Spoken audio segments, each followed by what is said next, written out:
Tell me your first name. Robin. And yours? Maria.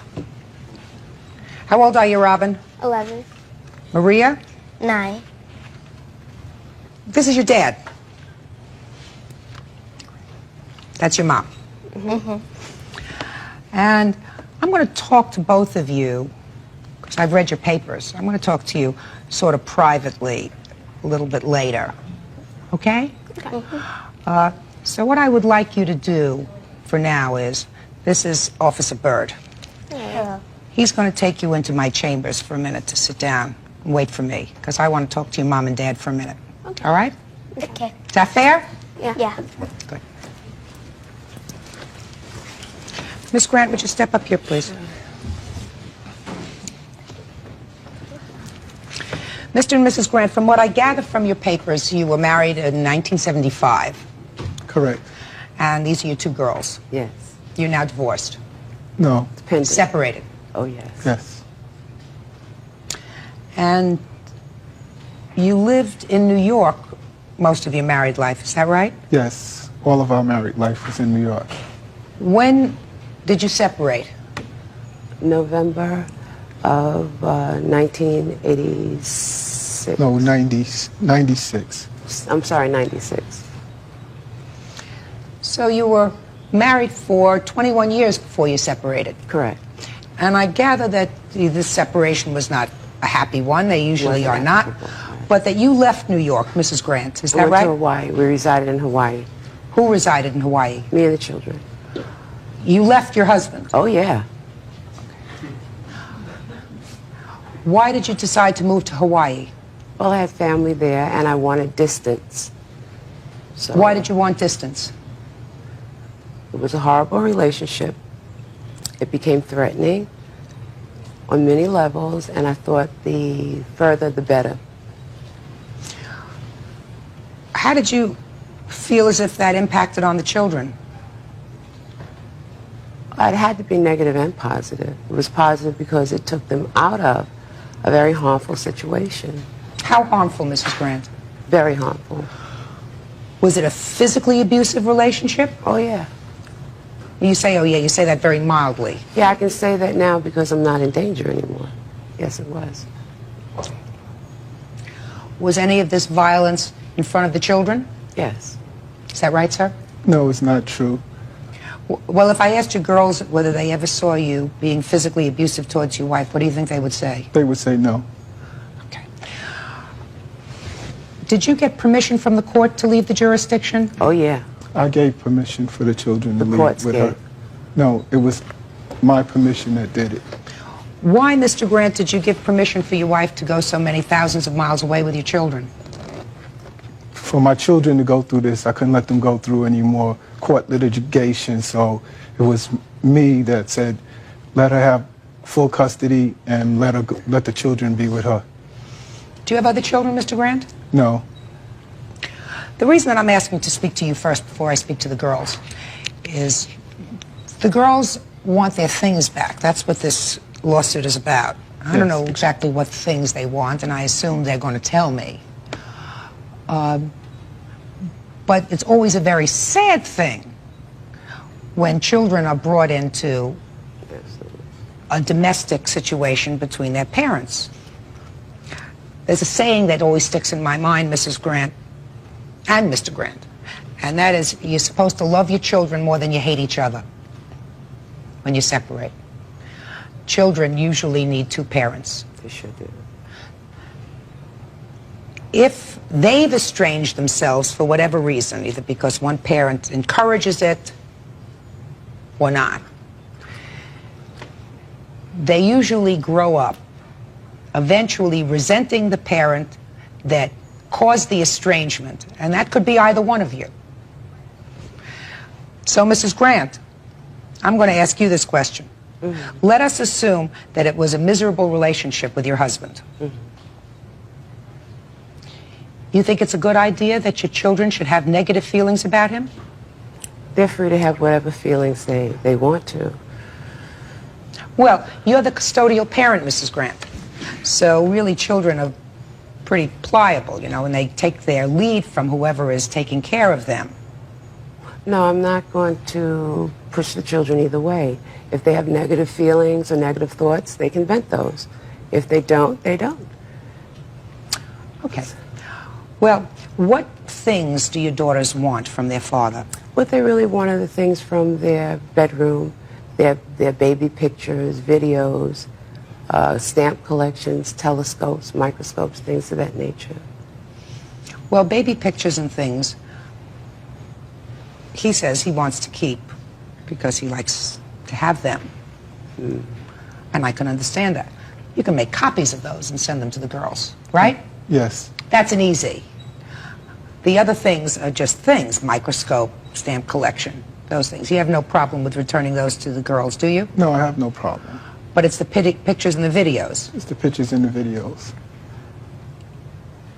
And that's also, in this age of technology, you can make Also copies, duplicate. keep one for yourself, and then see that the girls get their pictures and stuff so that they also can look at times when they were little and maybe you were all a family and living happily together. All right, I would like to speak to your children. So why don't the two of you have a seat? Hello, gorgeous girls. Hello. I understand you two are very bright. First of all, you're very tall Yeah. and very lovely. Thank you. So you know who I am, and I want to find out a little bit more about you. I've just had a talk with your mom and your dad. And it's always sad when parents get a divorce. Right? Depending, I don't think it's that sad because they were arguing and everything. So it's not sad that they're not arguing anymore. To me, it was just about happy. It's about happy. Why is that? No more I don't have to arguing. go through a bunch of arguing and screaming and stuff like that. So there was a lot of that in your house. But my sense is that your mother loves you and your father loves you. You're their only children.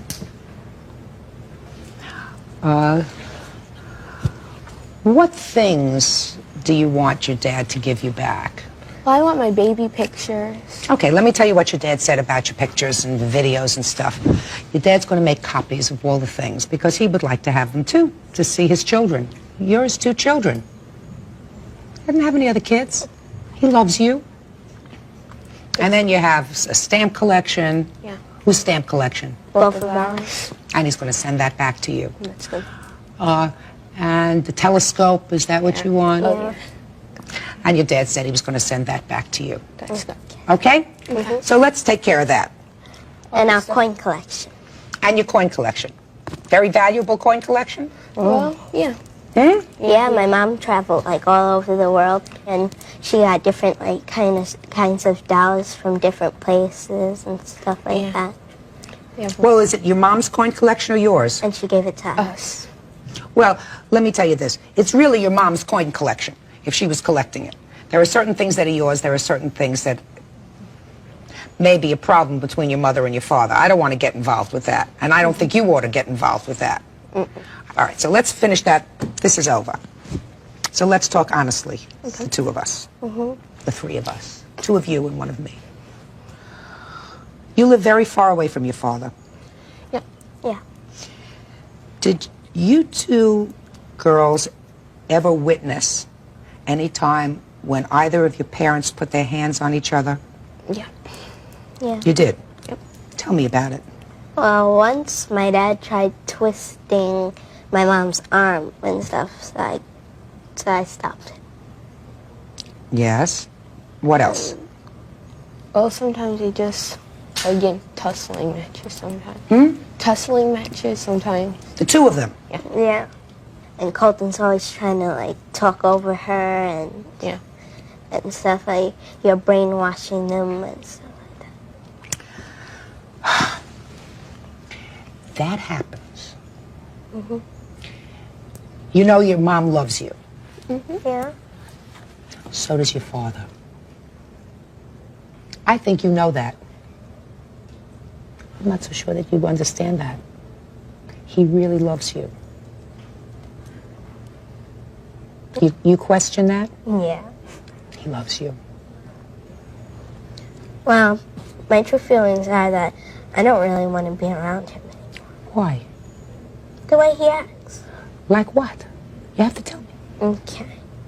The way he acts is like ignorant. How? I can't explain it. Doesn't that say something to you? You know, the truth of the matter is, ladies, just amongst us three ladies, sometimes guys don't always do the right thing just because they're older. Sometimes parents don't do the right thing. Mothers or fathers, even because they're parents. And you two gals are very smart. So in addition to being smart, you should be tolerant. Just because you're a parent doesn't make you perfect. Your father has disappointed you, right? Mm-hmm. You're supposed to not necessarily accept it and not necessarily understand it, but just say, he's my father. And I know he's made mistakes, but I'm telling you that he loves you. You're telling me. I'm telling you that he loves you. He's not. You're telling me. Is it important for you to hear it from him? No, No. because it's a lie. No, it's not. He loves you. He really loves you.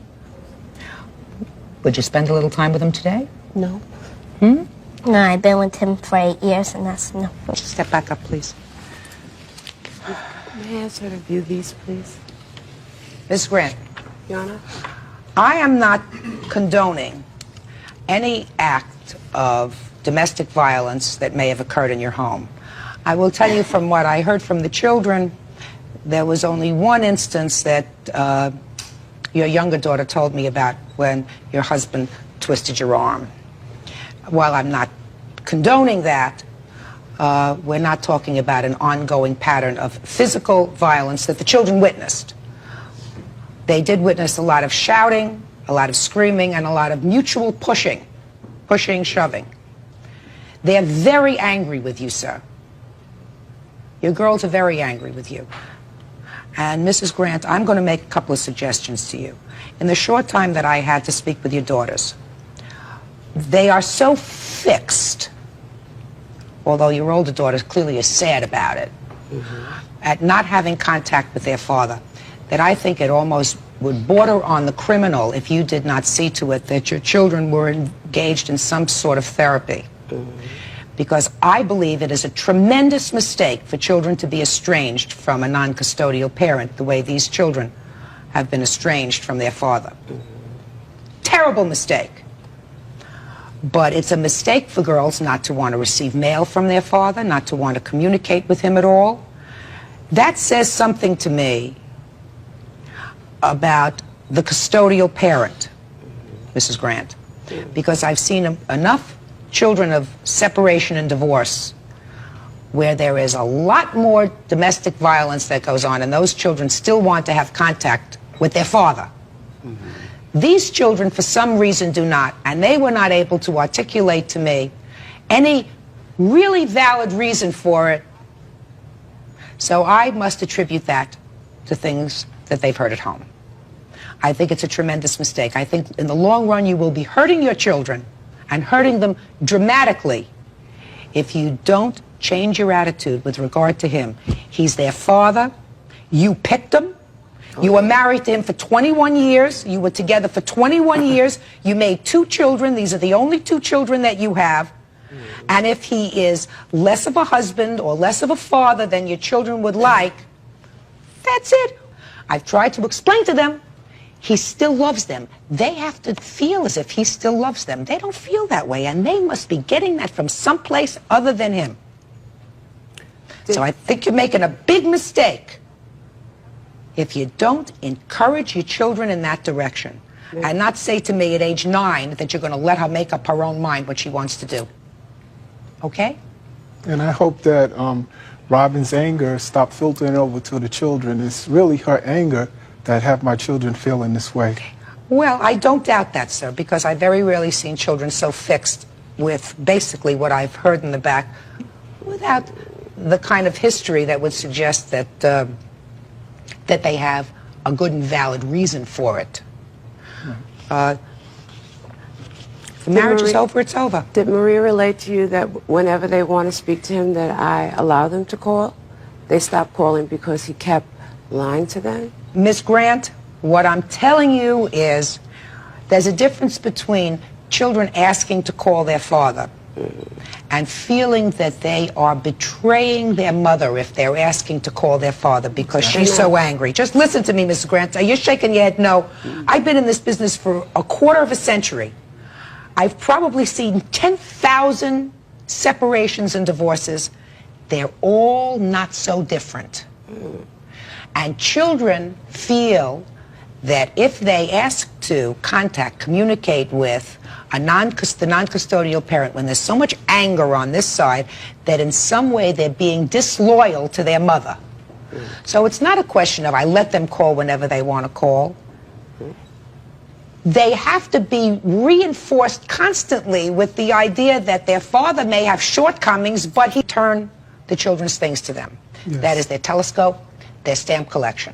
I don't know about this coin collection that they spoke about. If you find it in your heart to return it to them, that's terrific. They certainly would like to have their pictures back, so you're going to make copies of all of those things and see to it that they get them. Return their things. It's stupid to have their things. Right? Well, those are the only memories I have. I have no contact. Okay. So right now... Well, but you know, you don't get warm from looking at a telescope, sir. No. So you have to return their things. It's important to them. So you can't be angry and also let that flow down to the children. It's a start. I don't know what will happen eventually, but Mrs. Grant, your children will not grow up as whole human beings if they do not have any contact with their father. By the time they're 20, 25 years old, it will be a void for them. And you should be protective of that. I think that you love them. It's a void now. Well, then you have to do something about it. You're their mother. You've moved them halfway across the world. So it's your responsibility to shorten that distance in whatever way you can, because they're going to have a void as adults. If they cannot accept the fact that good, bad, shortcomings, he's done things that disappoint them, this is their father,